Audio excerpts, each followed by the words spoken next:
Assalamualaikum warahmatullahi wabarakatuh. Perkenalkan, nama saya Maulidiana dengan IMEI E1C023100094, Prodi Pendidikan Bahasa dan Sastra Indonesia kelas 3C semester 3.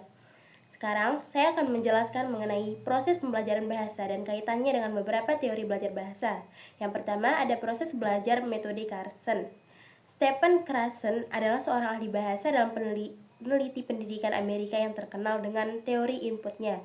Teori ini menekankan pentingnya pemahaman terhadap input bahasa yang sedikit di atas tingkat pemahaman pembelajaran yang disebut sebagai I+1. Carson juga memperkenalkan beberapa hipotesis seperti hipotesis monitor, hipotesis efektif, dan filter efektif yang menggarisbawahi faktor psikologi dan emosional dalam proses pembelajaran bahasa. Dari teori Carson, model monitor memiliki 5 macam hipotesis. Yang pertama, hipotesis alamiah. Yang kedua, hipotesis masukan. Yang ketiga, hipotesis pemerolehan pembelajaran. Yang keempat, hipotesis pemantauan. Dan yang kelima, hipotesis efektif filter. Hipotesis ini membantu kita memahami proses akuisisi bahasa dan relevansinya dalam pendidikan bahasa. Yang kedua, ada proses pembelajaran model Bialystok.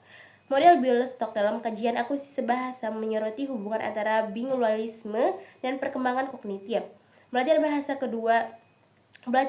kedua tidak hanya memperkaya kemampuan komunikasi, tetapi juga meningkatkan keterampilan berpikir kritis dan pemecahan masalah.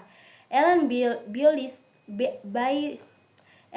Bialystok, seorang psikolog asal Kanada, telah memberikan kontribusi signifikan dalam memahami hubungan ini. Dia menekankan bahwa bilingualisme dapat meningkatkan kesadaran kognitif anak, mengembangkan kreativitas, fleksibilitas berpikir, dan keterampilan metagolistik. Peningkatan kesadaran metagolistik pada anak-anak bilingual memungkinkan mereka untuk berpikir secara kritis tentang bahasa yang mereka gunakan, memahami tentang struktur bahasa, dan beradaptasi dengan berbagai situasi komunikasi. Investasi dalam bilingualisme tidak hanya memperluas kemampuan berbahasa anak, tetapi juga memperkaya pemahaman hidup mereka, mempersiapkan mereka untuk menghadapi tantangan di dunia yang semakin terhubung. Dan yang ketiga, ada proses belajar menurut L-Stepik. Model L-Stepik adalah pendekatan dalam pembelajaran bahasa yang dikembangkan oleh R. Wilson Stepik, seorang pakar dalam bidang pembelajaran dan pengajaran bahasa. Stepik memainkan peran penting dalam pengembangan pendekatan komunikatif dalam pembelajaran bahasa.